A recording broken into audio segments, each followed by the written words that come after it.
सबसे पहले तो मैं पत्रकार बंधुओं से 5 मिनट लेट आने की क्षमा चाहता हूँ। और आपने मेरे छोटे से बुलावे पे इतने सारे मेरे मित्र पुराने साथी सारे पहुँचे, आपका सबका धन्यवाद। मैंने बहुत सोच विचार के, काफ़ी सोच विचार हुआ, परिवार में मंथना हुई और मैंने इस निश्चय में पहुँचा कि मुझे भारतीय जनता पार्टी के प्राथमिक सदस्य से और जो उन्होंने मुझे दायित्व दे रखा है, जो प्रभार दे रखा है, उस सब से मैं आज इस्तीफ़ा दे दिया और इस्तीफ़ा दे के पार्टी के संगठन मंत्री को, प्रदेश कार्यालय को और आदरणीय मुख्यमंत्री नायब सिंह सैनी जी को, केंद्रीय मंत्री मनोहर लाल सैनी जी को, चारों को आपके सामने साइन करके अभी ये मेरे पे चली जाएगी। आज के बाद मैं भारतीय जनता पार्टी के किसी भी पद पर नहीं हूँ। भारतीय जनता पार्टी का कोई कार्यकर्ता या उसका प्राथमिक सदस्य नहीं हूँ। कारण क्या है? देखिए, कारण आम अभी मैं देख रहा था कल से परसों से एक ही रोष है कि जो उन्होंने टिकट का वितरण किया उसमें भारतीय जनता पार्टी के संगठन के अंदर भी मैंने देखा कोई 51 मेंबरी कमेटी बनी है, कुछ ऐसा विरोध भी मैंने सुना शहरों में। मुझे लगा जो वितरण हुआ है वो जनता की आवाज़ के मुताबिक नहीं हुआ, किसी इनके सर्वे के मुताबिक नहीं हुआ और उन्होंने जो टिकट वितरण किया वो लोगों की इच्छा अनुसार नहीं हुआ। तो क्या इसका मुझे उनकी जानकारी नहीं, मैंने तो टीवी में देखा, चाहे आपके चैनल में देखा कि कोई 51 मेंबरी कमेटी बनी है, काफ़ी सारे बड़े बड़े पदाधिकारी जो है वो ऐसा करके पार्टी के मंथन सा कर रहे हैं और उन्होंने अपना विरोध प्रकट किया है कि उन्हें भी लगता था कि चुनाव इस बार चेंज आएगी 30 साल से। आगे कोई पार्टी ज्वाइन करेंगे? नहीं, अभी मेरा कोई किसी तरह की कोई पार्टी ज्वाइन का, मैं अभी सिर्फ इस भार मुक्त से मैंने जो मंथन अपने परिवार में किया उनका यही था कि आप इस पदभार से मुक्त हो जाएं और भैया बिना पदभार के भी तो आपका मित्र रहूँगा। नहीं सर, आपने टिकट को लेकर सवाल उठाया है या पार्टी छोड़ रहे हैं सर आप? मैं पार्टी भी छोड़ दी, पद भी छोड़ दिया, भारतीय जनता पार्टी से बाहर सर उठाया। शहर के मेरे पास 2-3 दिन हो गया, 3 दिन के अंदर जितने भी लोग मेरे पास लगातार, मेरा फ़ोन 24 घंटे में 12-15 घंटे बंद नहीं हुआ। बहुत सारे हज़ारों साथी, हज़ारों लोगों की आवाज़ें आई चावला जी कि जो शहर को ये लगता था कि इस बार चुनाव में नया चेहरा आएगा और लोग चाहते थे किसी को भी मिलता। कौन हो सर आपकी नज़र बेस्ट कैंडिडेट कौन था? देखिए, यहाँ हमारे यहाँ 11 लोग हैं, उस 11 लोगों में किसी उनका सबका एक ही मत था कि इस बार चुनाव जो है वो चेहरा बदलना चाहिए। बड़े बड़े पदाधिकारी हैं, बड़े बड़े हमारे पार्टी की जो पहले भारतीय जनता पार्टी जिसका मैं अभी से 10 मिनट पहले तक सदस्य था, उनके बाद बड़े बड़े पुराने लोग जिन लोगों ने अपने खून पसीने की सिंचाई से किया और मुझे 2 साल में इनके अंदर 30/9/2022 को मैंने ये पार्टी ज्वाइन की। तो सर क्या खुद को टिकट ना मिलने से भी निराशा है? नहीं, मेरे को ये लगा कि लोगों को जो मुझसे उम्मीदें थी या लोगों को उम्मीद बहुत सारी थी, तो मुझे भी लगा कि मुझे ये कायका इनका चल रहा था कि सर्वे है और पार्टी से काम लेना है, लेके गए हैं और क्या बातें रही हैं। तो मैंने ये मंथन करके कि मुझे अब इसका प्राथमिक सदस्य भारतीय जनता पार्टी का नहीं रहना है, मुझे इनके किसी पद के ऊपर पार्टी के सदस्य से भी मैं पार्टी का अंदर भी मैंने देखा है काफ़ी सारा विरोध। 3 मीटिंगें 4 मीटिंगों में व्हाट्सएप आ रहे हैं। मुझे जब पार्टी के अंदर विरोध हो रहा है तो जनता में तो आज कोई उत्साह नज़र नहीं आया। सर कांग्रेस में वापसी हो सकती है? 7 प्लान से सर लगातार घनश्याम दास।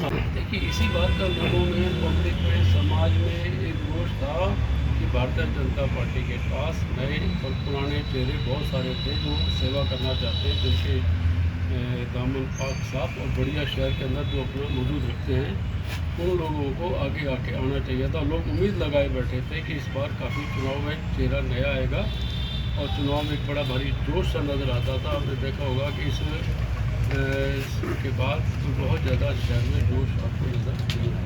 सर क्या आपका फायदा क्या है? मैं 10 साल हो गए भारतीय जनता पार्टी को। 14 में पहली बार इंडिपेंडेंट पार्टी बनकर आई, उससे पहले हमेशा उससे बाद तो बैसाखियों पे हमेशा भारतीय जनता पार्टी रही और 10 साल उन्होंने इसका राज किया।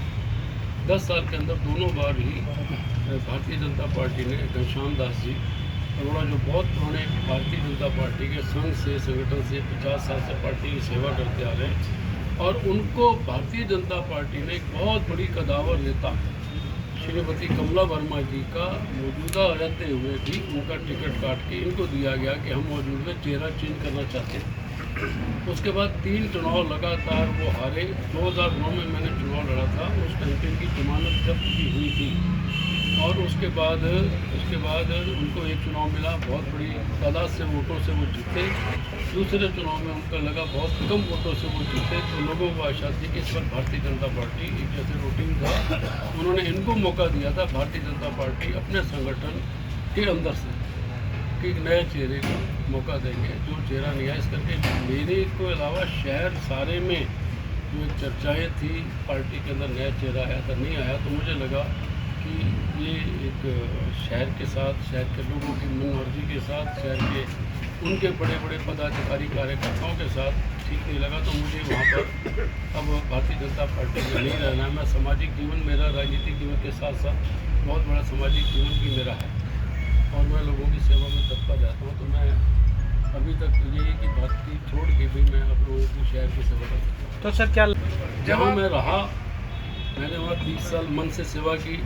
जब मैं निकला तो मैंने उस पार्टी में 30 साल सेवा के बाद मैंने एक लफ्ज़ में किया, उन्होंने भी मुझे बड़ा मान सम्मान दिया। 2009 में सारे पदों पर रहते टिकट दिए, और आप सब लोगों ने बड़ा पूछा, तो मैंने यही कहा, जहाँ जिस घर में मैं रहा हूँ वो घर मेरे लिए ठीक था। अब मुझे लगा कि मुझे यहाँ नहीं रहना चाहिए, मुझे यहाँ जब आपने बीजेपी ज्वाइन की कमिटमेंट हुई थी कि वो ये टिकट की थी? नहीं, ऐसी कोई बातें जो है ना बहुत पुरानी होगी, उसका कोई लाभ नहीं। वही तो थी ना जी, वही तो थी। उस बात का लाभ नहीं है, कोई चीज़ ऐसे अब इसका कह के मंथन करके जो 2 साल मैंने गुजारे हैं 2 साल मैंने गुजारे हैं, और वो मैं पार्टी का जो मुझे दायित्व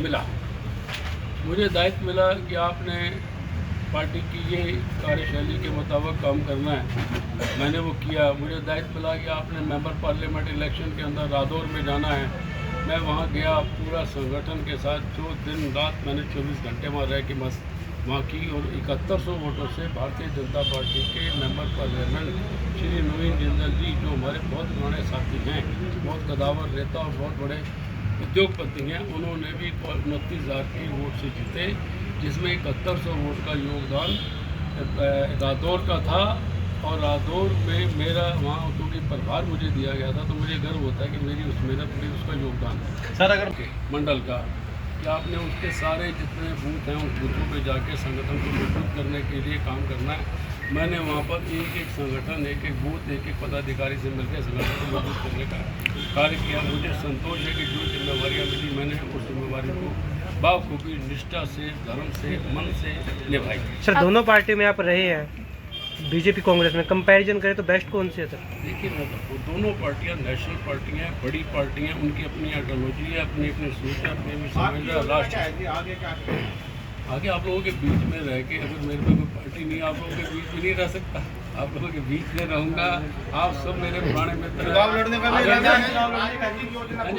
राजनीतिक योजना क्या है आगे? नहीं, अभी कुछ नहीं। अभी तो मैंने अपने परिवार में मंथन किया, 3 दिन से मंथन चल रहा था, 3 दिन से साथी मिल रहे थे, 3 दिन से शहर मिल रहा था, 3 दिन से लोग मिल रहे थे जो मेरे हितैषी हैं। उन्होंने ये कहा कि अब आपको पार्टी से बाहर आ जाना चाहिए। मैं उनके मुख्यमंत्री कहते हैं कि भी रुद्धों को मना लिया जाएगा, लेकिन ये है कि टिकट जो है जिनको दे दी गई है वो कोई वापसी नहीं। देखिए, मैं सुबह से 2 बजे का समय दिया था, और 2 बजे तक मनाने वाली बातों में देवेंद्र चावला ऐसे फैसला करके वापस मुकरा है। केंद्र ने तो कमेटी बनाई है मनाने के लिए, 2 केंद्रीय मंत्री और एक मुख्यमंत्री दी नायब सैनी की जरूरत है, उनको मनाया जाए।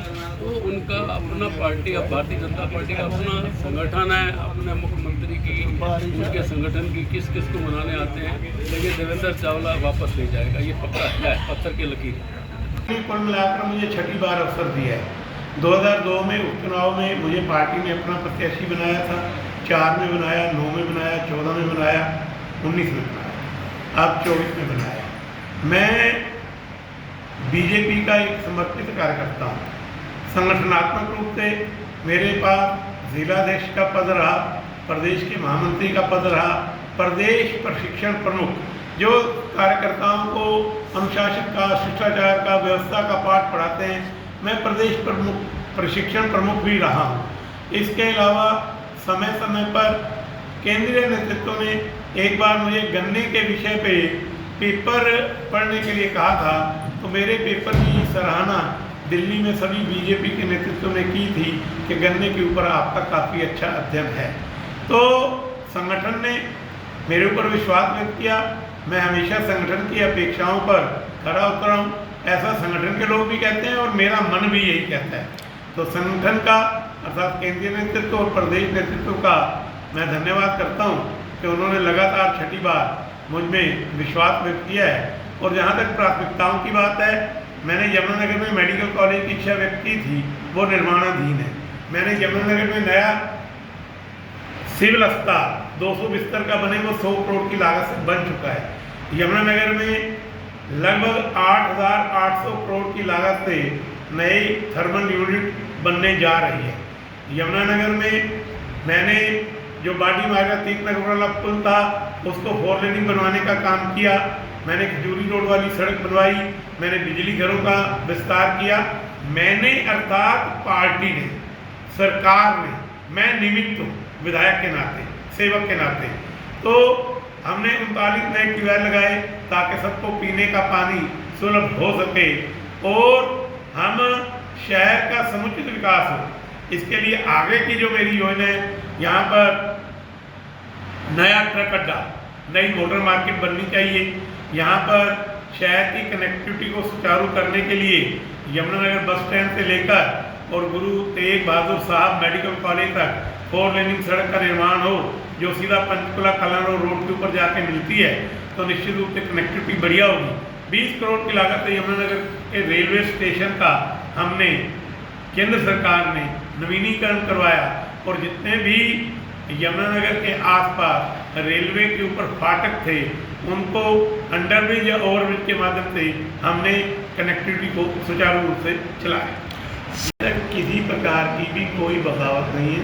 हमारी पार्टी में लोकतंत्र है, हर आदमी को अपनी बात कहने का अधिकार है और जिस स्थान पर बात कहनी चाहिए हमारा कार्यकर्ता वही बात करता है।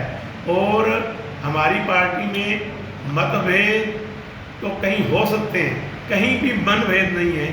जो संगठन ने निर्णय कर लिया उसको सब स्वीकार करते हैं। लेकिन कुछ लोग जो है पार्टी के ये जो कह रहे हैं कि हमने विधायक का चुनाव लड़ना है, उसके बारे में आप क्या कहना चाहोगे? ये सब कल्पना की बातें हैं। धरातल पर इन बातों को कोई भी अपना बीजेपी का कार्यकर्ता नहीं उतारेगा, क्योंकि बीजेपी का कार्यकर्ता एक विचार से बंधा हुआ है और वो विचार है देशभक्ति का, राष्ट्रभक्ति का, समाज की सेवा करने का। और हमारा कार्यकर्ता कहता है सेवा ही संगठन है। तो अल्टीमेटली कार्यकर्ता जो अनेक वर्षों से लगा हुआ है वो इन्हीं बातों को का अनुसरण करेगा। ऐसा अतीत में भी होता रहा है, वर्तमान में भी होगा और भविष्य में भी होगा। विधायक जी,